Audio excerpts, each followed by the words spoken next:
Hey guys, welcome back to Vertical Momentum. I'm your host, Richard Kaufman, also known as the Comeback Coach. Guys, make sure you smash that subscribe button and make sure you smash that notification button because this episode is going to blow your socks off. Guys, we're going to be talking about something very near and dear to my heart. We're going to be talking about addiction, recovery, post-traumatic stress with my friend Ed, amazing guy, one of my biggest supporters ever, retired law enforcement. Now he's got a business that's booming. He's got an amazing family. He's living the dream now. Ed, welcome to the show, brother. Thank you. I appreciate you having me. I love it. So talk to us a little bit about, where you come from, where you grew up, and tell us a little bit about your backstory. Originally, I am from Austin, Texas.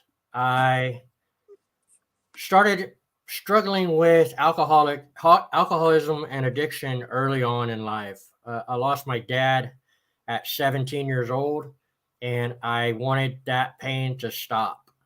And I poured everything in that I possibly could to try to make that pain stop. Of course, you know as well as I do, being an addict, it doesn't help anything. So I struggled with addiction probably close to 20 years. That led to 28 arrests, 2 prison stints, multiple rehabs, so on and so on. Eventually that led to me being on the street and being homeless. I wasn't on the street for a long time, only a couple of days, but it was enough that I knew I didn't want to do this anymore. And I knew that if I didn't change, I was going to die. So a little bit about that moment that happened that changed everything. I had lost my mother in 2004, and she was always the person that picked me up, dusted me off, and sent me back down the road. Well, I lost her. I didn't know what I was going to do. After that, I lost everything and ended up being on the street.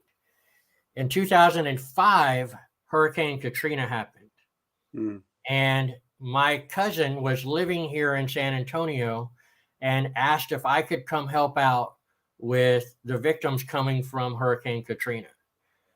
And I said, absolutely. I don't have anything better to do. All I'm going to be doing is sticking a needle in my arm. I think this would be good. So I came down and I volunteered with the Red Cross.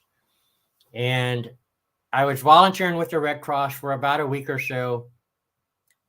And the amount of people that were lined up that needed help was astounding. There were Greyhound buses as far as you could see. There were just people everywhere that just needed help. And so we were scrambling, trying to keep up. So my job was handing out blankets and handing out sack lunches and that sort of thing. Not a big deal to me, but apparently it was a big deal to some. So as I said, I'd been there a couple of weeks, and a little old lady came up to me and she said, "Son, I want to thank you for being here today." And I said, "Yeah, I'm just, like I said, I'm just handing out blankets. Anybody can do that." And she said, "Out of all the other places in the world that you could be, you chose to be here helping us. And for some of us, that means a lot." Man, that hit me right in the heart. That was better than any drug, any alcohol, anything I had ever done. I was like, I want to do this. I want to help people. I want this feeling to continue. I didn't know how I was going to do it. That's what I wanted to do. So I set out on a mission. I wanted to help people. There was something bigger than myself that I could now believe in, if that makes any sense, because I didn't believe in myself at all. I hated myself. I hated who I saw in the mirror. I hated who I had become. I hated what drugs had done to me and what God had done to me by taking away my mom. And there's all these things that I hated.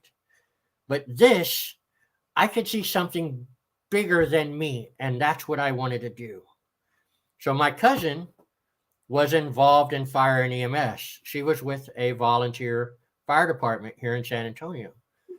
So that's what I wanted to do. I wanted to be like her. I wanted to put on that uniform and help people. Well, I went after Katrina was done and everything. I ended up staying there another couple of weeks. After Katrina was done, I went to this volunteer fire department and I asked him if I could volunteer. And of course the answer was no. They said, do you know how many times you've been arrested? Do you know how long your criminal background is? Yeah, I was there. I remember. I said, there's no way that we can have anybody with your criminal background on this fire department. I'm sorry, it's just not going to work. And I said, but I've changed. I'm not that person anymore. I want to help people. Doesn't matter. We can't help you. I said, well, okay. When can I try again? When can I reapply? And they said, well, you could come back next month if you wanted to, but the answer is no. I'll see you next month. And so the next month I came back again. The answer was no. The next month I came back again and the answer was no. But the good part is all this time I've been clean. Now I have something bigger than myself that's keeping me clean and keeping me straight, if that makes any sense. So after 4 months of coming back, finally the assistant chief of that department, who I'm still friends with today, she went to the chief and she told the chief, she was like, look, just hire the guy. He's showing up more than our volunteers are. Give him a chance. And so they did. They gave me a chance. And that day, I'll never forget this. That day, that chief walked up to me and he said, I don't know why you're here. You're wasting my time and you're wasting your time. You're never going to be anything other than an alcoholic, an addict, and a felon. And I said, sure, that's your opinion. Everybody's entitled to their opinion. But I'm going to show you that I'm different. And I did. I later on became chief of that same fire department. I was with that fire department for 13 years. And that was the turning moment that led to me becoming a better person. I have 17 years clean and sober, and I continued in the fire service. I continued in private EMS. I worked private EMS for 10 years on top of working at that volunteer fire department. And I also went on to become a paid city fireman. I did 15 years let's total. hop back. I want to hop back a little bit. Sure, no problem. As you know, as you see, I'm writing stuff down because if I don't write it down, I got a TBI. If I don't write it down, I'm never going to remember. Yeah. But, I've been clean. I think I'm going up on 34 years. And once I quit everything and I joined the military, that was my drug. That was my adrenaline rush. That was what kept me going, living, feeling the need for speed, as they would say, and Maverick would say. But now when I got out of the military, I'm clean now. So now I don't have that adrenaline rush. Mm-hmm. And also when I was in the military, like first responders, a lot of first responders, because I've had many on the show, the way they deal with certain things is they either go to the bottle or, they go to a pill. But it's different when you're clean and sober, having to deal with life on life's terms. Correct. What was that like going through that? It was hard, but I knew, given my background, all it would take is one slip up. All it would take is one slip up, one arrest, one anything, and I would lose everything I worked for. And I couldn't lose everything I worked for. I met my wife in the fire department, and now I'm married and I have 2 kids now. And I know that I don't ever want to go back to where I was. That was my second chance. There won't be a third. But I can relate to what you're saying for the adrenaline rush. There is nothing like making entry on a working structure fire with flames rolling over your head and the radio going, and there's nothing like it. And I miss it every single day. I retired in 2019. Like yourself, I have PTSD. And that was a hard decision for me because fire and EMS gave me my new life. It gave me a purpose. And now PTSD from bad calls was destroying that purpose. And I have never felt so helpless in my life. I was trying to deal with the nightmares and the stress and the bad calls just kept coming. But I didn't want to let go because that was my new drug, like you said. I didn't want to let go of that. But I knew if I didn't let go, it was going to kill me. I was going to put a gun in my mouth, and that was going to be it. I knew I could see it as plain as day. I knew it was coming. And so I had to walk away from my retirement. I had to walk away from everything because I knew that it was going to kill me if I didn't. All right. So now, because the day that I attempted suicide was Memorial Day 2012, because I got hurt on duty. And if you can't see, you can't shoot, we don't need you. So they tell me, you're no longer Sergeant Kaufman. Okay, if I'm no longer Sergeant Kaufman, who am I? Right. Who is Richard? And that drove me to almost taking my life. And it seems like no matter whether you're a fireman, police officer, a veteran, a football player, baseball, basketball, once we take that uniform off, we become so vulnerable.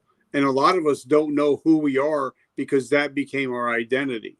Mm-hmm. So talk to us about the day that you actually hung up your boots and what was that like that day and that following day?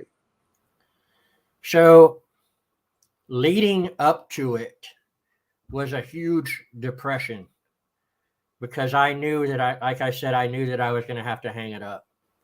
And I had to go speak to my chief and my assistant chief and tell them, what was going on. And they said, well, what about seeing a counselor? What about, we don't want you to leave. And I tried seeing a counselor before and it just didn't work. Unless they are in fire and EMS or unless they are in the military like yourself, talking to a counselor who hasn't been there and done it doesn't do us any good. They have no idea where we're coming from. And so that depression was hard. The day that I walked out of the fire department, everybody lined up and clapped for me as I was leaving. I don't think that I've ever cried that hard. It was an amazing feeling. One, because I was appreciated, but two, knowing that was it. And now I had to become Ed. Now I had to become a husband and a father. And I did that while I was still on duty as a fireman, but there was very much a switch. While I was on duty, I was Fireman Eisenbeck or Chief Eisenbeck. But when I came home, I had to turn that switch off and become Dad. That switch became harder and harder to turn off. So now I have to turn it off and I have to become Ed. And as you said, like, who is that? I didn't know who that was. I retired in 2019, and I'm still trying to figure out who that guy is. I work on myself regularly because I don't know. And maybe you can relate to this. When we were in addiction, we didn't feel. Mm-hmm. Anytime we got sad, anytime we got mad, we added alcohol or we added drugs or we added whatever. When we were in the military and when we were in the fire department, we didn't feel. You can't feel. You have to do your job. You can feel later. And so we very much suppress that and stuff that down.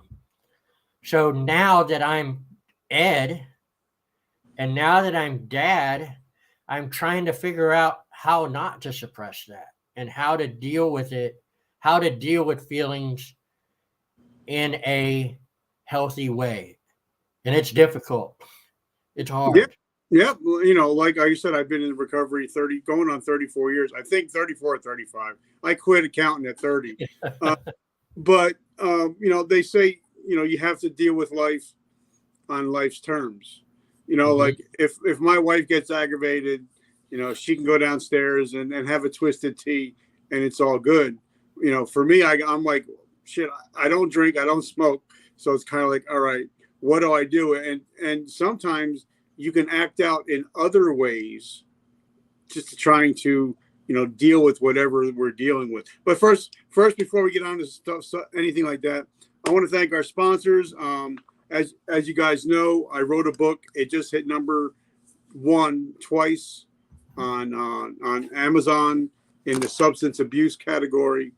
And this is a little excerpt from it, just so you guys know what it's about. It says, my name is Richard Kaufman. People call me the comeback coach because at one point I was living in a crack house, wondering where my next meal would come from. I got my shit together, became the soldier of the year, only to have my life flipped upside down again. And I tried to take my own life. I bounced back, hence the comeback coach and the mentality of today I decide whether I want to be a victim or I want to be a victor. So guys, if you're interested in the book, just let me know. Just type book in the comments. 100% of the proceeds, 100% goes to help veterans and first responders struggling with PTSD and homelessness. Then the other sponsor is StreamYard. Guys, if you ever want to start your own show, StreamYard will actually help you. And I got a coupon code. If you want to start, you can actually start for free. So just want to thank you guys. So now, like when I got clean, you know, they told me you got to stay away from people, places, things. And then when I hung up my uniform, you know, when I had my uniform on, I knew what I was doing every day. I had a routine, you know, and I had a mission. So what was Ed like when you no longer have a routine? You no longer have a mission, and now you wake up and you're like, shit, now what? Well, so there's 2 parts to this. I started my own company back when I was still a fireman. As a fireman, you don't make a lot of money. So I started a handyman business to supplement my income. That was my purpose. I slowly moved from being a fireman to being a business owner. And now that's my new purpose. But with that being said, you still miss the brotherhood. You still miss being around the guys and that sort of thing. So I have a group of guys that we ride motorcycles together, and they're all retired or active firefighters and first responders. So that helps a lot. I'm also friends with a lot of the people that I served with. So that helps a lot. So, but at the same time, it's hard for me to actually stop by the firehouse. I haven't been able to do it yet. And I don't know. There's a lot of pain there. because I had to give up something that I loved. And I know that a lot of retirees from the fire service will stop by the firehouse and talk to the guys and that sort of thing. I just can't. And maybe one day I can. Hopefully I can. I know that I have a lot to give to the younger community. Maybe it's being selfish, but I can't. It hurts too bad. All right. So now, as everybody knows, where I'm sitting, if I stand on my front porch, I'm overlooking where the Twin Towers once stood, and it changed my life, changed everything about me. Today is September 12th, which I think is one of the greatest days in history, because everybody was an American. Everybody was flying the American flag. But 9/11, 343 firemen ran into the buildings while everybody was running away. So I always give props. Always. My family, we bleed red and we bleed blue in our household. But, a lot of people are still suffering from that. And not only mentally, but a lot of physical. So now how, and this is a question, for you. What kind of actionable steps, if we have a lot of first responders, veterans that are listening, how do we fight the demons that come in the middle of the night? Talk about it. We talk about it. We talk about it to people like you. We talk about it to people like me. Most importantly, we talk about it, because what has been the answer in the past? Oh, you're fine. Man up. Be a man. Get up and handle your business. Just stuff it down. You're all right. Keep going. I think it's important to speak up and say, hey, I'm not okay. I do need to talk about it. And don't take, I don't know how to say that. Don't take the first no as the answer. If you try to talk about it to someone and they're not listening or they're not giving you the answers you want, go to somebody else. But by all means, be your own advocate and keep talking about it, because we know what the other option is and we're not going there.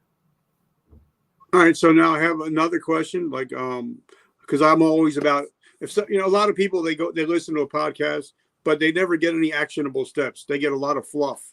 And I'm not that guy. I'm the kind of guy that I knew that I was about to get locked up. I was about to do 5 years jail time. But the person that I robbed was a police officer, which was stupid. But he gave me my break. He said, you can either go to AA for 90 days and sign in on all that, or you can do 5 years. So I chose the 90-day option. Yeah. But I did like 900 meetings in a row or something stupid. So if somebody's watching to say, well, how do I get sober? How do I stop drinking? How do I stop using meth? What are the actionable steps that they can actually use? So I also work with a lot of people who struggle with addiction. And that is my first thing that I tell them: 90 meetings in 90 days. Because we need to have something outside of ourselves to believe in. If we had the willpower just to put it down and walk away, none of us would be addicts to start with, or none of us would be alcoholics to start with. So I think that is what is going to make or break you. When you are willing to go to any length necessary for your recovery, that is when you're going to succeed. And for me, like you were saying, per people, places, and things, for me, that meant moving away from the city I grew up in, moving away from everything I ever known, moving away from all of my friends, moving away from everything. Now, does that necessarily mean that is the answer for everyone? No, of course not. But it has to start somewhere. You have to. If you think you're going to still be able to go to the bar and have water while everybody else drinks, you're lying to yourself and you're setting yourself up for recovery. You have to be willing to go to any length necessary. Is it going to be uncomfortable going to these meetings? Sure. Is it going to be uncomfortable talking about your feelings to another man? Is it going to be uncomfortable admitting that you're powerless over a drug or alcohol in front of all these people? Sure, absolutely. It's also uncomfortable being homeless. Which uncomfortable do you want? Oh, wow. I mean, that just hit home for me because I can remember going to my first meeting. I was 20 years old and I'm still drunk, and I'm in the bottom of this church drinking nasty coffee and eating these nasty cookies, and these old 45, 50-year-old guys sitting around me saying, I'm like, well, what do I say? And they're like, you say nothing. Sit down, shut up, and listen. And for me, it was the first time I ever heard, I ever hated somebody, but I love these guys because they had what I wanted. Mm-hmm. And, and they always said, listen twice as much as you speak. Mm-hmm. But for me, I guess I'm the OG now that I got, over 34 years. It seems like when somebody's in a program and I tell them to listen, sit down and shut up, they kind of get offended because they're not used to being told that, you know what I mean? Yeah. And I think we need that tough love nowadays, especially with people that are struggling, because a lot of people, I mean, me included, I didn't have that father figure that was going to be able to just say, listen, sit down, shut up, listen, I'm going to teach you. Right? Yeah. So do you still see that in recovery as much as I do, or is it just me? You hit the nail on the head. A lot of people get offended easily. And I tell people when I start working with them, if you get offended easily, I'm probably not the guy for you. I'm not going to pat your butt and tell you it's going to be okay. There's going to be hard work in front of us. And unless you're willing to go to any length necessary, don't waste your time or don't waste my time. Now, is that abrasive? Is that like offensive to some people? Sure, absolutely. But my sobriety means a lot to me, and it should mean a lot to you. Yeah, like for me, like we went out for dinner last night with my cousins, and my wife drinks. I have alcohol in my house. It doesn't bother me because I know I drink, I die. That's it. It's over. Yeah. It's all right. But I don't have any problem with it, with other people, because it's not like they say in the program, it's not my circus, not my monkey. Do what you want to do. I just think I get to sit back and watch people be stupid. You know what I mean? So now for the last couple minutes, talk about your business, because I find that if we quit drinking or if we get out of the military, like you said, we need to find something else to fill up the time. We need to have another mission. So what was it like starting your company, and what are the positives that you've taken from, being a firefighter that's carried over to your business? Like for me, being in the military, we knew what standard operation procedures were. We knew that we worked until the mission was done, not until 9 to 5, and then you kick off.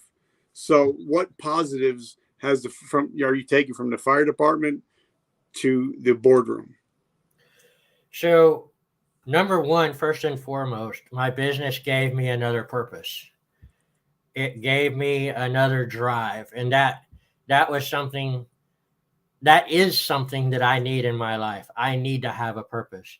I don't think that I'll ever retire because I won't have anything to do and it'll drive me crazy. So that's first and foremost. Number two, I was a chief for a lot of years. So I know how to run crews. I know how to interact with people. Now, interacting with civilians is a little different than interacting with firemen. You can yell at a fireman and tell him to get his stuff together and not be taken wrong, but you can't do that with regular employees. So that is taken a little bit of learning. But being a business owner, you deal with multiple problems all at one time. Okay, you ran out of product on this job. This job, the customer needs a little bit more attention. This job needs this job needs that. Well, I had that in a structure fire. Being the commander of a structure fire, I knew, okay, now we're doing primary search. Now we're doing interior attack. I could command a structure fire. So commanding a business is sort of the same thing, dealing with all of these different things going on at one time, controlled chaos, if you will. So that's helped me a lot in being a business owner. It also helps me a lot that my second in command of my business, I actually worked with at the fire department for 15 years. So him and I have a great relationship. I know beyond a shadow of a doubt, he has my back because he's had it inside of a house fire. He's had it in those situations. So now that we're in a business sense, there's no doubt that he has my best interest in mind, and I have his. I love that because, I just interviewed a friend of mine on Friday, Mr. Steve D. Sims, and he's the concierge to billionaires. And he says, I won't have anybody in my business that I won't feel comfortable having a beer with.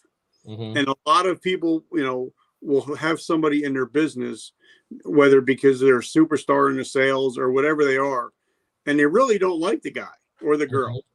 Mm-hmm. And they're kind of like, well, they're the best at what they do. Yeah, but it doesn't vibe in the business. Right. And, you like you said, you have to, you guys got your back. Yeah. You can call your boy at 3 a.m. and be like, hey, I'm struggling. It's not business wise. I'm struggling. And he's still going to be there for you. So I love that. So how do we, last two questions because it's you. First question is, how do we find you? How do we support your mission? So I have an Instagram page under my name. I have a public figure page under my name. And I have my regular Facebook page under my name. You can find me in all of those places. All right. So now this is going to be a two-pronged question. The last question of the interview. I have one of my friends, Simon Majumdar, on. He was an Iron Chef on Food Network. And he says in the last 2 years, we've lost over 100,000 restaurants in the United States alone. So we got a lot of people that aren't working, a lot of people driving Uber, DoorDash, just trying to keep a head above water.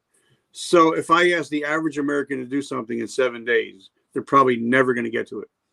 But if somebody's watching our show right now and we ask them to take an actionable step in the next 24 hours, they're more likely to do it. So I'm going to ask you a two-pronged question. If somebody is struggling with their mental health, what can they do in the next 24 hours to get help? And second, if somebody is struggling with their business, what can they do in the next 24 hours to get help? Message me. I will help you. I've been there. I've for both. And that it's funny you say that because that is something that I was going to post on my Facebook page today is mental health and how we deal with it. And the business is the same thing, but mental health, I think a lot of us are so afraid to say anything about our mental health because we're afraid of judgment. We're afraid of what others are going to think about us if we say that we're weak. And so that keeps a lot of us from saying anything. I'm not that person.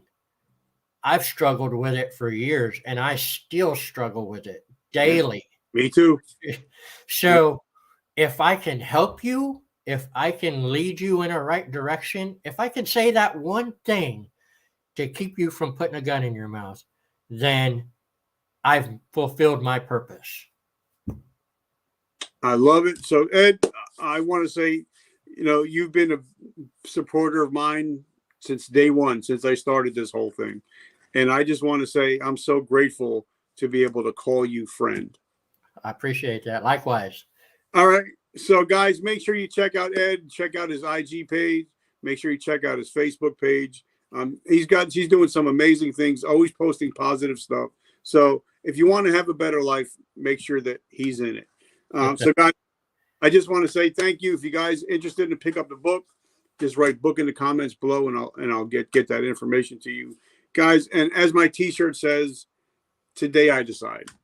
You guys get to decide whether you're going to be a victim or a victor. I choose victor instead of the victim. So the three most important words in English language are today I decide. So guys, please, please, please make that decision that you want to live today. You want to get clean and you want to get sober, and go for some help. Ed, have an amazing week, brother. Thank you so much. I appreciate you having me. Hi, brother. And guys, remember, vertical momentum, the only way to go is but up. I love you guys, and I'll check you out tomorrow.